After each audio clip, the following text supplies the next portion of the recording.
திருவள்ளுவரின் வழியில் வாழ்ந்து வாழ்வின் உன்னத நிலையினை அடைய திருக்குறளோடு நாம் இன்னும் இந்த நிகழ்விலே இணைந்திருக்கின்ற உங்கள் அனைவருக்கும் முதற்கண் வணக்கம்.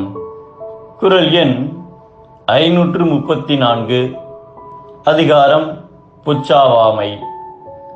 மகாவிஷ்ணு கிருஷ்ணராக அவதாரம் எடுத்து பூமியில் இருந்த காலம் வரை அவருக்கு பல சேவைகள் செய்தவர் கிருஷ்ணரின் சிற்றப்பா மகன் உத்தவர். கிருஷ்ணர் பூவுலகை விட்டு செல்லும் போது, கிருஷ்ணா, என்னுடைய சில சந்தேகங்களுக்கு நீர் விளக்கம் தர வேண்டும் என்று கேட்டார் உத்தவர்.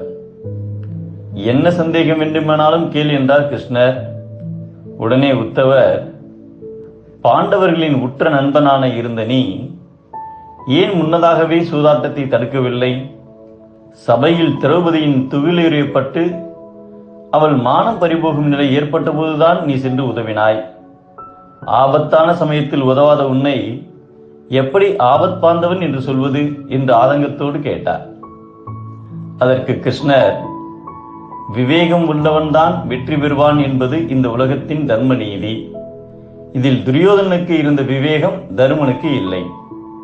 துரியோதனனுக்கு நுட்பமாக சூதாடும் வழியில் தெரியாவிட்டாலும் அவனது மாமா சகுனி பகடையை உருட்டி உதவுவார் என்று விவேகமாக செயல்பட்டான்.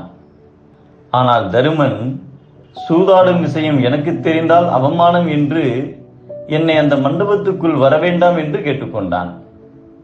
அந்த சபையில் நடக்கும் அநீதியை கண்டு கொதிக்கும் உள்ளம் படைத்த யாராவது ஒருவர் பிரார்த்தனை மூலம் என்னை அழைத்து விட மாட்டார்களா என்று சபையின் வெளியே நீண்ட நேரம் நான் காத்திருந்தேன். தருமன் சூதாட்டத்தில் சகோதரர்கள் இழந்தபோது அனைவரும் துரியோதனை திட்டிக் கொண்டு இருந்தார்களே தவிர என்னை கூப்பிட அவர்கள் மறந்தே போனார்கள். துச்சாதனன் திரௌபதியின் தலைமுடியை பிடித்தபோது அவளும் என்னை கூப்பிடவில்லை. துகிலெறியும் நிலையில்தான் என்னை வேண்டி குரல் கொடுத்தாள். அப்பொழுதுதான் எனக்கு உள்ளே செல்ல சந்தர்ப்பம் கிடைத்தது. உடனடியாக அவள் மானத்தை காக்க வழி செய்தேன். இதில் என்னுடைய தவறு எதுவும் இல்லை. எப்போதும் எல்லோருடனும் இருப்பவன் நான் என்பதை தருமன் உணர்ந்திருந்தால் சூதாட்டம் வேறு விதமாக முடிந்திருக்கும் என்று விளக்கமளித்தார் கிருஷ்ணர். உள்ளத்தில் அச்சம் உடையவருக்கு புறத்திலே அரண் இருந்தும் பயனில்லை.